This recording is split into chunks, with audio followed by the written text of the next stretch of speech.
I'm Larry Ray, President and CEO of American Manganese Inc., listed on the TSX Venture, ticker symbol AMY, A-M-Y, with proprietary patents in the U.S., China, and South Africa. Our focus is on recycling lithium-ion batteries for electric vehicles. China recently legislated the responsibility for recycling onto their electric vehicle manufacturers and importers. For more information, please visit AmericanManganeseInc.com or phone me, Larry Ray, at 778-574-4444. Welcome to the Goddard Report. Comments made on the Goddard Report and TalkDigitalNetwork.com are an expression of opinion only. Here is Jim Goddard. My guest is David Chesney, White Rock City Councillor and editor of the White Rock Sun. Welcome back to the show, David, and Happy New Year. Well, thank you very much, Jim, and a Happy New Year to you, 2017. I marvel that, people complaining about 2016 being such a terrible year. I didn't think it was that bad a year. If I take the Trump sideshow out of the equation, it to me didn't seem to be an unusually bad year, but at least maybe I'm just thinking on the personal level. But I look forward to 2017. Happy to be here. On the municipal level, of course, the Lower Mainland saw a number of snowstorms. How did White Rock fare? Well, we're very small, but as you realize, the topography here is very difficult to deal with, and that we have so many incredibly steep hills leading from the beach up to the majority of the residential area. So our big problem, which I think mirrored most of the cities, we got hit hard on New Year's Eve, and it had been forecasted and didn't happen, and forecasted and didn't happen. So I don't know that we necessarily let our guard down here, but it snowed, it froze, and then everybody packed down the snow on the roads that could be navigated. And as a result of that, we had, as everyone else did, sheer ice skating rinks on the streets, which I don't think that we only have a couple of trucks with plows on the front. And I think, generally speaking, we did a good job, but it was a perfect storm for a mishap when it came on New Year's Eve. Now, of course, Vancouver, the biggest city in British Columbia, has had a problem cleaning up its side streets because they don't do that as a policy decision normally. But again, as you said, streets of sheer ice. And for the elderly, that was quite a problem. People who also rely on things like handicap scooters and wheelchairs to get around, they couldn't get out of their houses or apartments. So a big problem there. Whereas here where I am in Burnaby, the city has a close to $1 billion surplus. It can afford to go out and clean every street eventually. And it happened here. I live on a very small side street in Burnaby, and it was cleared on the weekend. So, if the city has the financial means, it will go and clean it. And I guess you can compare Burnaby's situation to Vancouver's. Burnaby doesn't spend any money, though, on homeless shelters or extravagant bike lanes. If you want a speed bump in Burnaby, you have to pay for it. The street next to mine has no street lights because if you want a street light, you have to pay for it as a private citizen. The city's very frugal with its money. Wow. Well, the other thing too with White Rock, because of so many hills on the hillside, they simply go out and put out barriers. But even as a result of that, it still amazes me the number of people that feel because they have a four-wheel drive vehicle that they'll have no problem going down an icy incline. Pretty scary. Well, of course, we started off our show in a typical Canadian way, talking about the weather because it is so interesting in our country. Politically, what do you see in your community happening this year? Well, we're halfway through our mandate to govern. 2018, October, November will be the next civic election across British Columbia. So I don't think we're ever going to get away from the high-rise density situation here in White Rock. We know right now that White Rock is already approved or is about to approve 6 new high-rise towers, some of them up over 25 stories high in the town center. And I don't get the impression from most of the people that I talk to or hear from, they're resolved to the fact that, all right, that's the town center.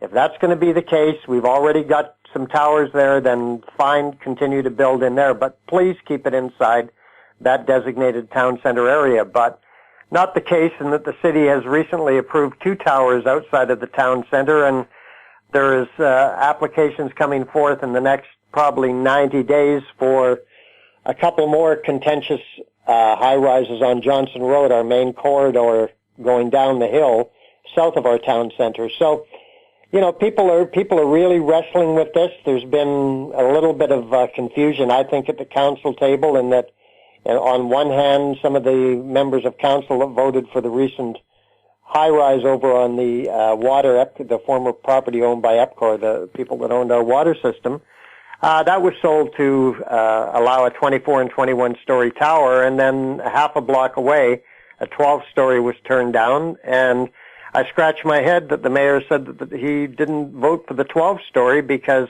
we shouldn't be voting for projects that are asking for an OCP amendment while we're creating an OCP. Yet 5 minutes earlier, he did exactly that. So I scratch my head. I think the people in White Rock are doing more than scratching their heads. They're being painted as people that are against density. And, we know that we live in one of the most beautiful areas of the Lower Mainland. People are bound to want to start moving here. And what affords these high-rises being built, or what motivates, is the spectacular ocean view. You go up 5-6 stories on the top of that hill. You have a panoramic view all the way from Mount Baker all the way to Tawasin, and on the west side all the way to downtown Vancouver, the lights of Vancouver. So it is a spectacular location. I just think that if, we had a majority of council that wanted to put a grip on this. So the next 3 months, 4 months, if the creep starts to go south down along Johnson Road, it's going to be pretty interesting to see what this town looks like in the future. David, would you be more in favor of densification if you had rapid transit to help move those people around? Well, I don't know that would certainly be, of some assistance, but at the end of the day, Jim, this is a retirement community. There is no work here. Young families it's not to say that there are no young families. There are a small percentage, but generally speaking, the majority of the people that are moving into White Rock now are new Canadians and or retirees. They've sold their big, beautiful home wherever for $2-3 million, and they want to downsize. But they also want to have luxury, and they don't want to be moving into an 800 square foot, one and a half bedroom condominium. They want, anywhere from 1,200 to 2,000 square feet, and somewhat mirror the lifestyle they had before. So I think White Rock is generally always going to be, in large part, a retirement community. So it makes it difficult for one to be able to attract a good commercial mix, given the fact that the majority of the people that are moving into White Rock, they're not really big consumers. So it's a bit of a quandary that we're in, and I don't think anybody can easily click their heels and come up with a one solution that'll fit all of White Rock. But to answer your question in a short form, we will constantly be dealing with development in White Rock. But again, many people are saying, who's going to buy all these condos? That's a lot of inventory to be coming on the market in a very short period of time. Where you live in Burnaby is a completely different manner. The close proximity, the striking distance to Vancouver, even New Westminster has seen a boom that in 22 minutes or whatever, they can be outside their door on the Canada or SkyTrain and downtown. So I understand the densification there. I don't know. I guess we'll have to see if the developers are right. I'm sure they've done some type of research, but it's an awful lot of inventory that'll be coming on the market if they're all approved in the next year. We'll have more with David Chesney right after the break. Gem International is a new diamond explorer in the richest diamond producing country in Africa, located next to the 4th largest producing diamond mine in the world. International Spotlight is on an 1109 carat diamond recently discovered in Africa by a fellow Canadian junior with a proven operator and finance team. Gem International trades on the TSX Venture Exchange, symbol GI. Visit us at gemdiamondmining.com. In Goddard we trust. Welcome back. We're speaking with David Chesney. David, was there a lot of consternation and concern when people received their home property assessments? I know in most of the Lower Mainland, they were up anywhere from 30 to 50% in some cases. I think on average, I've heard here it's about a 40% increase, but I don't know the people why they would be surprised. Everyone has been sitting back and watching their neighbors selling their homes for 1.2, 1.4, 1.6.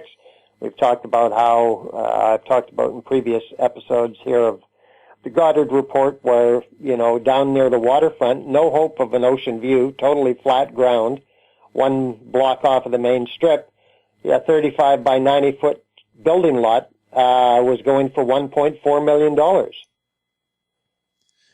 With a teardown on it. So, I couldn't see it being sustained, and I don't think it's just, I think obviously the provincial government's new curtailing foreign ownership had an impact, but I just think things were totally out of whack, and I think they're coming back into line now. I've heard of some recent homes that have sold here that were asking $2.2 million and sold for 1.7, but these were people that were motivated to sell. They probably had, been living in the home for a number of years and paid nowhere near, $750,000. So they walked away winners in their mind. But, I haven't been back to City Hall since we opened up, and we'll see we're back to council next Monday. But, on my, city email account, I never saw a lot of, set your hair on fire, people being blown away of the massive increases in the assessment. It had to happen, unless you were totally oblivious to what's been going on with the real estate. But I think some people, and again, if you're a homeowner, you would know that your taxes are not tied directly to your assessed value. Right. I think the thing that people were really worried about, though, was losing their homeowner grant from the province because the cutoff point is $1.2 million. Well, there is that. And we have the constant problem here in White Rock. I just heard them talking about it on the radio this morning. Not specifically about White Rock, but if you're over 55 years of age, you can defer your taxes. And we have a lot of seniors that, have little cottage types, very well maintained, lovely little homes that they may have lived in since the 50s, and they simply cannot pay their taxes. So as a result of that, and it makes perfect sense to me, if my parents were still alive, I would recommend they do the same thing. Use that extra money to have a quality life while you're here, and when the home is, when the parents finally pass on or decide to sell, obviously the government is the first one to be paid back on those back taxes. But I don't see that there is a problem with that. I know, judging from listening to the radio this morning, some seniors just can't bring themselves to do it. I'm not sure. I guess it's sort of, back in the era of you can't afford to pay cash, you can't afford it. And they feel, not being able to pay your taxes is somewhat of a blight on your reputation. I'm not sure why they would be concerned at all about deferring their taxes. So, that's the basic situation there. Well, I think being good Canadians, I just feel it's fair to pay your own way, if you can. Oh, well, yeah, if you can, being the operative word there. Well, they use all the social services, the hospitals, the roads, and so on, where their taxes go. Maybe they just feel it's the right thing to do to continue to pay instead of letting future generations do it, like so many federal politicians now are planning to do. I saw something that said with the deficits that the Trudeau government's going to generate, even if they get their fiscal house in order, it will take 100 years to get back to a balanced budget. Yeah, well, there's the biggest shell game ever. We've heard about it out of Ottawa and the provincial government for years and years and years. It's a balanced budget. It's a balanced budget. It's just, well, if you take all this debt and put it over here, now we've got a balanced budget. So I cry foul on all these talks about balanced budgets. We're so deep in the glue, and we probably will never get out of it. What do you think of this $37,500 interest-free loan to new home buyers in BC, a new program by the provincial government? I don't know enough about it, to be very honest. Jim, I haven't looked into it. I've heard the the obvious criticism that this is nothing more than an election promise that will be immediately discontinued if and when the Liberals are reelected again next May. But in principle, I mean, it seems like a good idea. I think probably, in the smaller communities in British Columbia, this will certainly help young people to be able to get into a home. 37.5 in White Rock is not going to put much of a down payment down on anything here. Yeah, I was going to say, you wouldn't even get the foundation of a doghouse poured in Vancouver for that. No. Is there anything else, David, that you think that we should be keeping an eye on in the new year? Well, I think one of the things that came up Saturday, and it's, been a pretty well-publicized issue, the acrimony between White Rock and the Semiahmoo First Nations. They, just before Christmas, held their election and re-elected the two councillors, Joanne and Roxanne Charles, their cousins, not sisters, and replaced their Chief Willard Cook with a new chief, Harley Chappell. So people are really interested to see if this improves the situation and in the way that White Rock is able to deal with the Semiahmoo First Nations, or perhaps it could mean a continued ramping up of saber rattling between the two levels of government here. So, and just to fill people in that aren't aware how this works, is that White Rock up till 1957 was part of Surrey.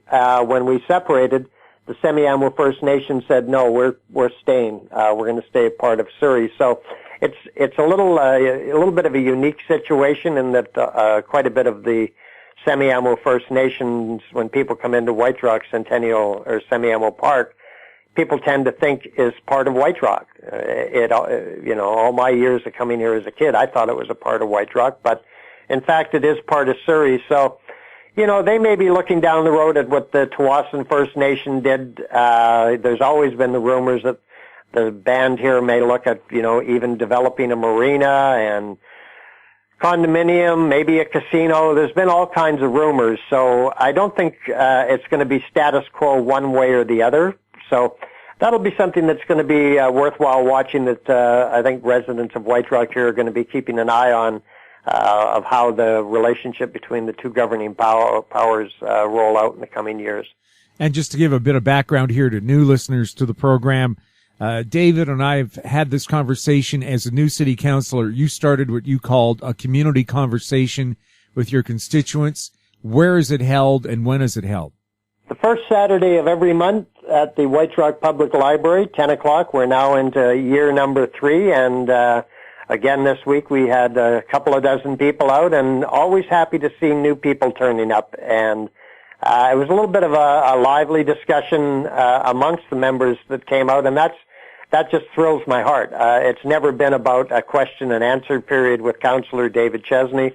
I am there to provide that type of ability. If I don't have the answer, I'll take it and get back to the resident.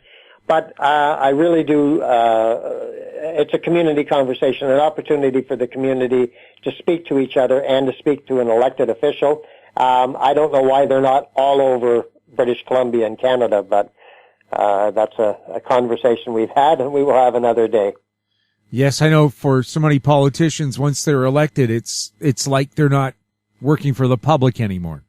Well, they're not, again, we have a very small community, and in that I walk most places just because I love walking, and even before I was elected, I pretty much walked everywhere.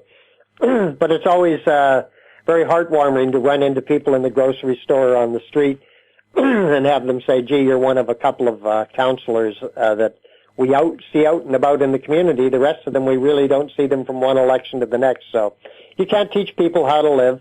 I love it. I love talking to people. This community has a very big cross-section of people, and I have not met them all yet, but I'll keep on hoping to do that over the coming years. David, thank you so much for chatting with us, and have a great new year. Thank you very much, Jim, and to all the listeners of the Goddard Report. I wish you a healthy and a happy 2017. My guest has been David Chesney, White Rock City Councillor and editor of the White Rock Sun. You're listening to the Goddard Report on TalkDigitalNetwork.com. Find us on Twitter at TalkDigitalNet, Our YouTube channel is Talk Digital Network. Questions for the show can be emailed to info@howstreet.com. I'm Jim Goddard. Comments made on the Goddard Report and TalkDigitalNetwork.com are an expression of opinion only. The Goddard Report is available online and mobile at TalkDigitalNetwork.com. The Goddard Report is a production of How Street Media Incorporated.